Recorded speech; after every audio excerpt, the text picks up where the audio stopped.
just the way it goes. A word now to the wise. The world was made to change. Each day is a surprise. I'm looking at life through my own eyes. I'm searching for a hero to idolize. Feeling the pain as innocence dies. I'm looking at life my own eyes. I take my heart into battle, give that freedom bell a rattle. Get my independent sign, declare it on the dotted line. Let Philadelphia freedom ring and patriotic voices sing. Red, white, blue, never give up. You represent America. Hoping and praying for a brighter day. I listen to my heart and I obey. How can I see it any other way? I'm looking at life with my own eyes.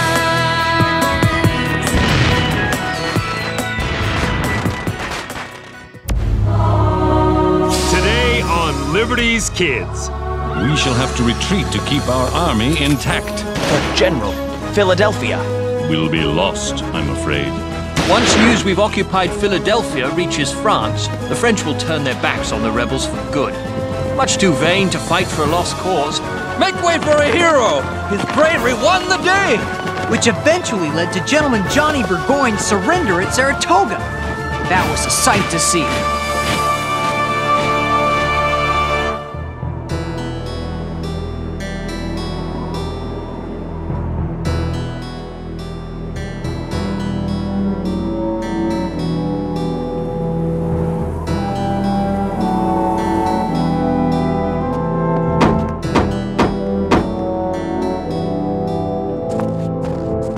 Dr. Franklin! Dr. Franklin! Hello, what is it? My name is Jonathan Loring Austin, Secretary for the Massachusetts Board of War. I have urgent news from America.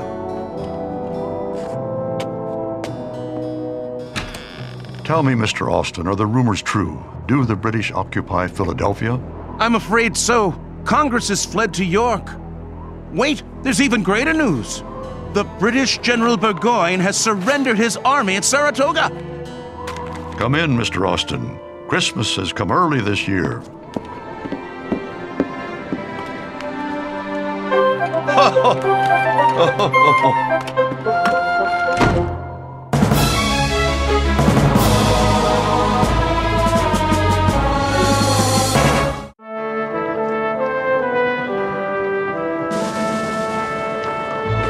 Dearest Mother, so much has happened since I last wrote.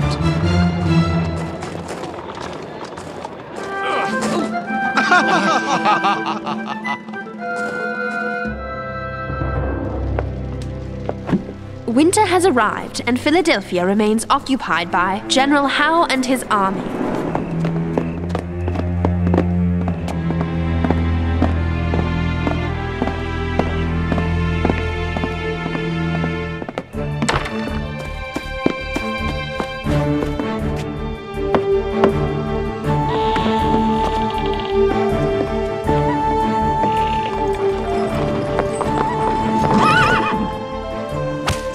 Moses and James took Dr. Franklin's printing press to York before General Howe's soldiers could confiscate it. The Continental Congress will, no doubt, make good use of it. As for Dr. Franklin's house, Captain John Andre has seized it and made himself quite at home. He dines often with Peggy Shippen, the daughter of a local gentleman with sympathies for the crown. The less I say about her, the better. Every night there is a ball. Well, I have gone to one or two to be polite. Under the circumstances, it is impossible to enjoy them. Everyone acts as if we were living in London. But the Americans always do something to remind us that we are in their country, in the midst of a war. Moses and James are now in Newport, in the colony of Rhode Island, to buy inks and papers for the press. There! From a merchant who I believe Moses said is Jewish. Little Henri is still here, however, and Captain Andre has delighted in giving him quite a bit of responsibility around the house. But here is my greatest secret. I don't like living with all these strangers, even if they are British. If only you were here, I'm sure I wouldn't be so confused. Your loving daughter, Sarah.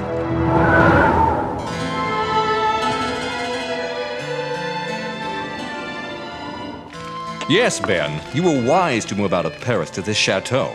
It's closer to Versailles and far more private than my quarters at the hotel. Not to mention more inconvenient for the French and British spies. Dr. Franklin, Mr. Dean, I don't mean to interrupt, but I've just learned some very important news. Paul Wentworth, the chief of Britain's Secret Service, has arrived in Paris. What in heaven would Wentworth be doing there? He wants to meet with Dr. Franklin. Burgoyne's defeat has obviously rocked the British government. Perhaps you should meet with him, Ben? No, I want you to meet with him first. Hear him out, but commit to nothing. In the meantime, I will pay a private visit to France's foreign minister. We'll play the British off the French so we can get what we want. And what exactly is that, Dr. Franklin? Check to your king.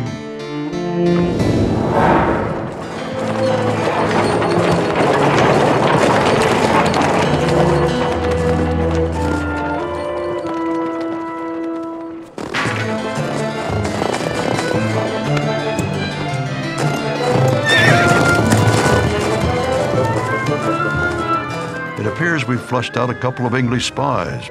Now we must seize the opportunity to meet with Comte de Vergennes.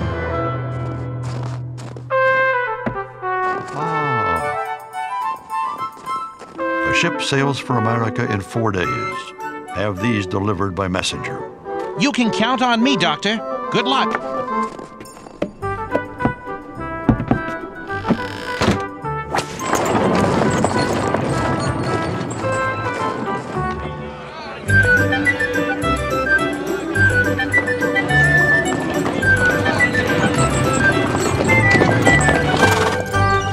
This should be the place. Would it be all right for me to look around?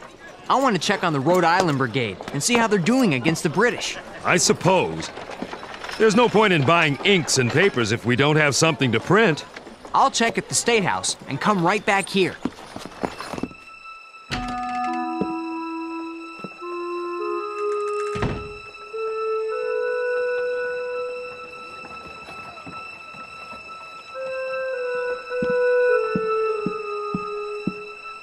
That telescope's imported from Italy. Can I help you find something in particular, sir? I wrote you from Philadelphia about inks and paper. Ah, yes. Dr. Franklin's man, Moses. You've got a good memory. Well, you and I do share the name of the man who led my people out of slavery in Egypt. Moses Michael Hayes, at your service. If you don't mind me saying, I haven't met many Israelites. Neither have I, for that matter. We are but a small fraction of the American population. But I take it, Moses, that you are a free man. Yes, sir. Many less fortunate than you have been bought and sold on the docks here in Newport.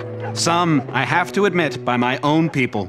And some in Africa by mine as well. But forgive my manners. May I offer you something to eat or drink? I wouldn't want to impose. It won't be fancy, I assure you. I lost everything I own when a ship I purchased went down in a gale. In fact, I've only recently come out of debtor's jail. A lonely place, I can assure you. But I don't have to tell you what it feels like to not be free. Makes a man value every day he is free. Please. Thank you. It's a funny thing about freedom. A lot of people talk about it without really understanding it. That's a fact.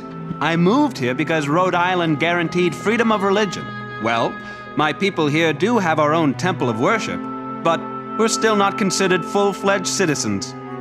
Still, I'd rather be a free man in the United States than a servant to the Pharaoh of England. I mean the king. Moses! Yes? He works with me at the newspaper.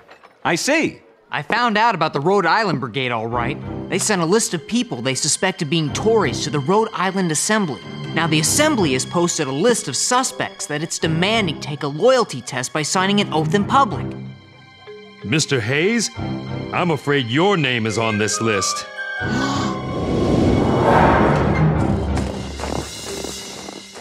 All of France is impressed with the recent American victories, Dr. Franklin.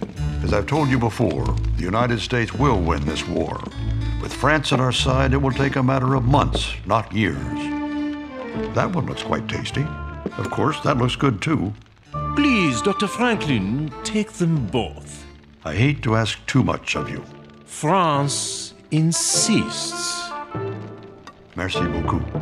Unfortunately, Doctor, His Majesty King Louis does not wish to offend his brother-in-law, King Charles of Spain, by signing a treaty of alliance with the United States. I thought this was between France and the United States.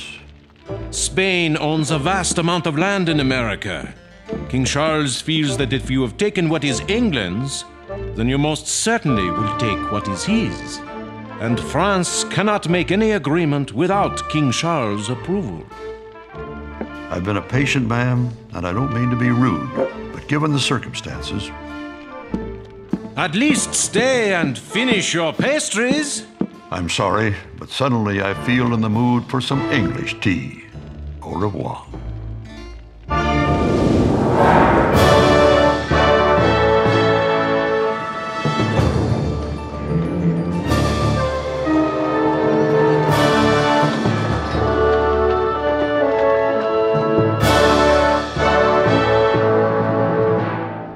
Surely now that the American capital has been taken, the rebels will see the error of their ways. No less than Lord North himself assures me that Parliament will soon publish new terms of settlement for the colonies. I trust it will break their will as well as their backs. Now, John, they are of British descent after all. No, I believe the terms will be quite generous as long as the Americans are willing to give up their stubborn notion of independence. What are you doing here? Spying on them! Get back in the kitchen before you get caught. Of this, I'm certain. Once news we've occupied Philadelphia reaches France, the French will turn their backs on the rebels for good. They're much too vain to fight for a lost cause. Besides which, everyone knows they despise the notion of liberty. Yeah!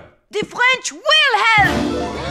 And even though King Louis may not believe in égalité, fraternité, et liberté, the French people do!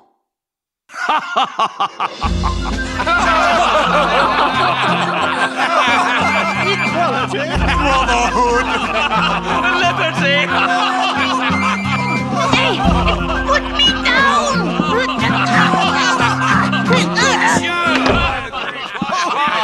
Well done! If I may speak, General Howe. By all means, Miss Phillips. From what I've seen, too much has changed for the Americans to accept anything less than full independence. Oh, that is such a foolish little idea. No, it's not. You may occupy their homes, but you will never win their hearts and minds. Have you forgotten that you are English? It has nothing to do with me, Captain. The Americans don't feel they need a king anymore. They believe they can rule themselves. Rule themselves? I, for one, would like to propose a toast. God bless King George. God bless King George! God bless King George.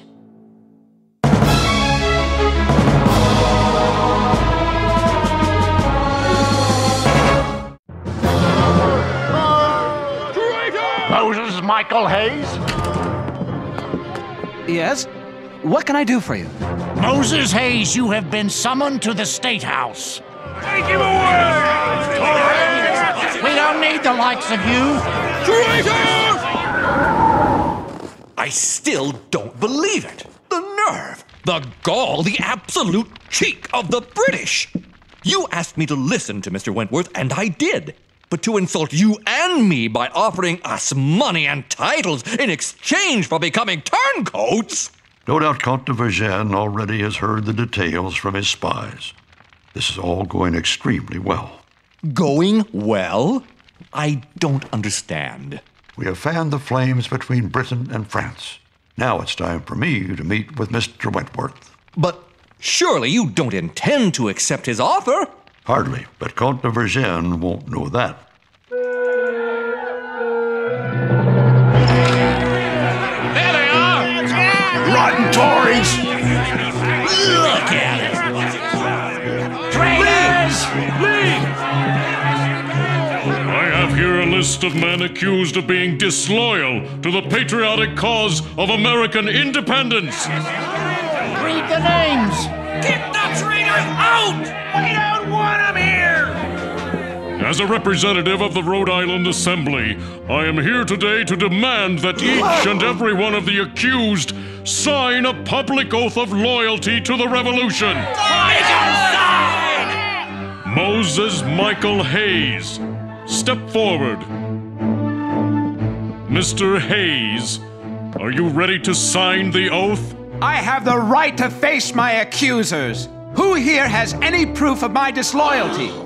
Or is it that there is some other reason I am accused? Could it be that I am an Israelite? Will you sign the oath or not? Every time I venture to Paris, I am reminded of how much I despise it. Quite a beastly place, don't you agree, Dr. Franklin? Actually, I've grown quite fond of it. I understand you're quite the celebrity here. Yet your blood is English. A man of your character, given the proper circumstances, might find a warm reception from his king and country. In other words, you'll give me a title if I betray the revolution. If you insist on being blunt, very well. Yes, His Majesty is prepared to reward those who show their loyalty. I need not remind you that much has changed since you came to France. General Howe has taken Philadelphia. I like to think that Philadelphia has taken Howe. This letter was given to me by a man at the highest level of the British government. It is Britain's determination to fight for another 10 years, rather than grant American independence. In that case, America is ready to fight 50 years to win it, which, by the way, I don't believe will be necessary. Gentlemen, I've called you here tonight because it has come to my attention that Dr. Franklin met today with the Chief of Britain's Secret Service. I'm afraid we are facing a dangerous new development. France has already lost America to Britain. Do we stand by and lose our claim to the West Indies as well? His Majesty has told me that we must prevent this from happening at all costs. We have held off any alliance with the United States to prevent a war with Britain, but we must face the fact that the only thing worse than such a war would be an agreement between Britain and America. It is time for this council to act. With all due respect, I will not sign. I will not sign because I am as patriotic as any man in this room. But I am also an Israelite in a land of Christians, and as such, I have not been granted the liberty to vote. My people have a temple here in Newport, but none in Boston, for the law there forbids Jews from public worship. Rhode Island was founded on religious tolerance, yet I am still not considered a citizen. And why? Because I worship God after my own fashion. Neither the Continental Congress, nor the General Assembly of this state, nor the legislatures of any of the other colonies have ever taken notice or provided rights to Israelites. Until such a time as we are, all of us, ready to recognize each other as equals, I will not sign this oath.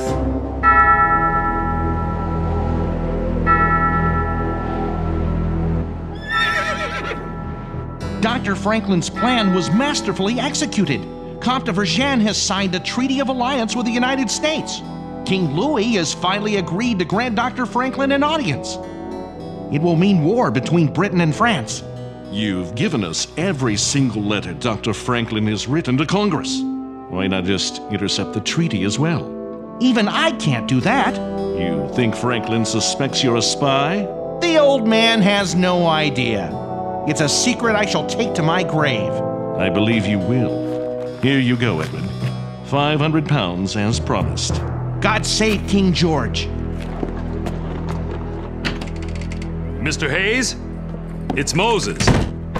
Moses, I'm sorry. You came here to buy those inks and the paper, and we never did get around to it. There's no need to apologize. I saw what you did, what you said. I just want to be treated the same as any other man. Mr. Hayes, there are some people outside who want to see you. What can I do for you? Mr. Hayes, you made a great deal of sense. If all men are created equal, it only seems fair that each and every one of us should sign the oath. You would really do this? Permit me to be the first.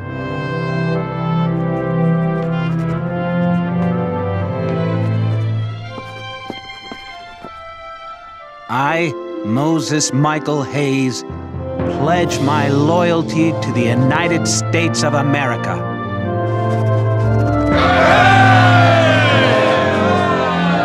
Moses, do you really think all men are created equal? An idea's only as strong as the people who stand up for it. And a lot more people are going to have to stand up for equality before it comes true.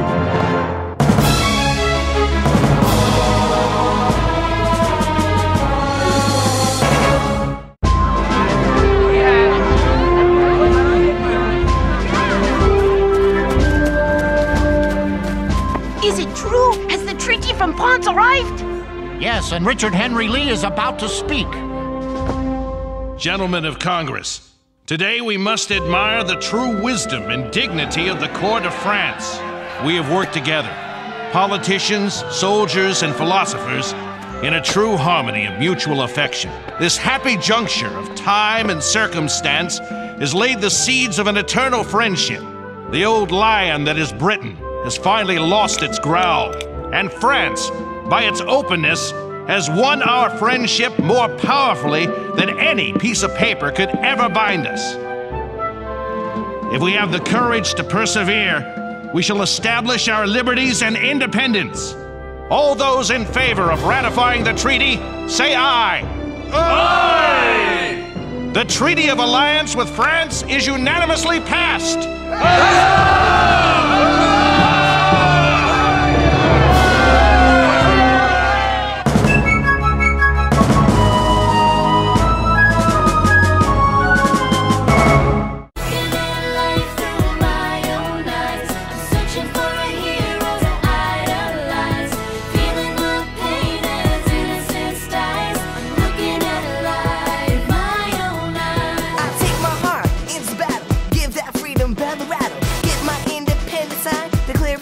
Dotted line, red, white, blue, never give up. You represent America!